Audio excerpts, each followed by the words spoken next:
تو نہیں ہے کہ ہمارے کردار کو دیکھ کر بھی کوئی بدزن ہو رہا ہو، ہمارے کیریکٹر کو دیکھ کر کوئی دین سے دور ہو رہا ہو۔ ہندوستان کی سرزمین پر مسلمان بنانا جتنا آسان ہے اتنا آسان کسی اور زمین پر نہیں ہے، اس لیے کہ نبی اکرم صلی اللہ علیہ وسلم کی 23 سالہ زندگی کے اندر کم و بیش 1,24,000 مسلمان نظر آتے ہیں، اور ہندوستان کی سرزمین پر ایک معین الدین 90 لاکھ کو کلمہ پڑھاتے نظر آتے ہیں۔ وجہ کیا ہے؟ وہاں کی زمین سخت ہے، وہاں کے لوگ اسلام کی طرف آنے میں تحمل کرتے ہیں، یہاں کی زمین نرم ہے، یہاں کے لوگوں کے دل نرم ہے، تھوڑی سی محنت پر بہت سارا کام ہو سکتا ہے۔ ہم چلتے پھرتے اپنے کردار سے، اپنے کیریکٹر سے دین کی تبلیغ کر سکتے ہیں۔ ارے دیوانگان عشق رسول، سنتوں میں اپنے آپ کو رنگ لو اور نکل جاؤ گلی کوچوں میں، کچھ کہنے کی ضرورت نہیں، بتا دو دنیا کو اپنے کردار سے۔ ارے جب حسین پاک کے غلاموں کا کردار اتنا خوشبودار ہے تو کربلا والوں کے کردار کا عالم کیا ہوگا؟ اپنے کیریکٹر سے نبی اور آل نبی کا کردار یاد دلا دو۔ مخدوم پاک نے یہی تو کیا، سمنا کے تاجدار نے یہی تو کیا، مگر افسوس آج ہمارے کیریکٹر سے ہمارا دین بھی بدنام ہو رہا ہے۔ جو غیر مسلم ہے وہ بدزن ہو رہے ہیں، اور جو مسلک کے اعتبار سے اجنبی ہے وہ بھی دور ہو رہے ہیں۔ سنو، اہل سنت کا نقصان وہابیت اور تبلیغی جماعت کی محنت سے نہیں ہو رہا ہے، ہماری بدعملی سے ہو رہا ہے۔ ہماری بدعملی کو دیکھ کر ہمارے مسلک سے جتنے لوگ ٹوٹے تبلیغی جماعت کی محنت سے نہیں ٹوٹے۔ کہاں جا رہے ہیں؟ کوئی خاتون ماں بننے والی ہے، ملکہ ماں بننے والی ہے، اس طریقے سے ملکہ مراد سے ہے۔ ابھی یہ خوشخبریاں پھیل رہی تھی، حضرت مخدوم پاک کی والدہ فرماتی ہیں ابھی میں مراد سے تھی، میں نے خواب میں اللہ کے رسول صلی اللہ تعالیٰ علیہ وسلم کو دیکھا اور سرکار صلی اللہ علیہ وسلم کی زیارت کی۔ مصطفیٰ جان رحمت میرے خواب میں تشریف لائے اور فرمایا بیٹی مبارک ہو، تم ایسے مسعود اور مقبول بندے کی ماں بنو گی جو اللہ عز و جل کے دین کے لیے اپنی سلطنت کو ٹھکرا دے گا، سب کچھ قربان کر کے اللہ کے دین کے لیے کوشاں ہوگا، اور اس کے ذریعے سے اللہ اپنے بیشتر بندوں کو ہدایت کی راہ عطا فرمائے گا اور بھٹکے وہ کو صراط مستقیم عطا فرمائے گا۔ بیٹی جب وہ بچہ پیدا ہو جائے تو اس کا نام محمد اشرف رکھنا۔ آپ اندازہ لگائیں، مخدوم پاک اس بزرگ کا نام ہے جس کا نام نہ ماں نے رکھا نہ باپ نے رکھا، مدینے کے تاجدار نے جس کا نام رکھا وہ حضرت مخدوم پاک کی ذات ہے، وہ سرکار سمنا کی ذات ہے۔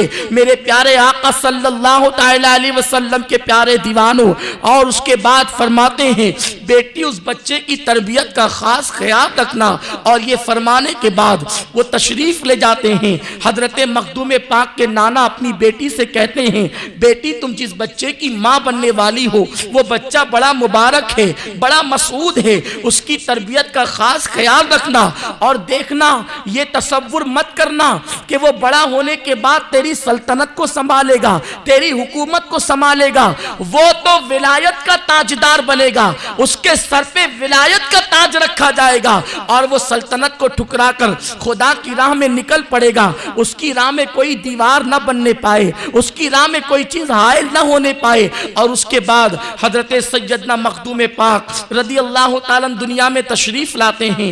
آپ کا عالم یہ تھا کہ اللہ تبارک و تعالیٰ نے بہت خوبصورتی عطا فرمائی تھی۔ خوبصورتی کا عالم یہ تھا کہ رنگ کی سفیدی اتنی تھی کہ رنگ کی سفیدی اور چمک کی وجہ سے اس کا اثر بالوں پر بھی تھا۔ قدرتی طور پر بال یوں محسوس ہوتے جیسے کسی نے حنا سے رنگ دیا ہو۔ قدرتی طور پر اللہ تبارک و تعالیٰ نے انہیں اتنا حسن عطا فرمایا تھا، اور جب چہرے پہ داڑھی نمودار ہوئی تو اسی حسن اور خوبصورتی کی وجہ سے